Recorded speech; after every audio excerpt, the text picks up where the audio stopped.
පරණ ජීවන ගම්මානයේ ගීතානන්ගේ සමග ලක්ෂණ පළමු ජීවිතයක්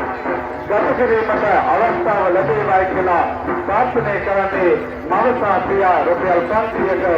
මුදල් පරිත්‍යාගයක් කරමි. උන්සන්දෙන් දිලිරල පෙළ පන්නේ නතිමා කැටි කර සංකරෙන් තමිනනවා සමරනලා ආගෝ දරෝ සුන්දරකනවා ආගෝ දරෝ සුන්දරකනවා पूजे गुरु के तुझे मारत गुरु रेवा कलदा आदर तू पुत्र करनवा तुम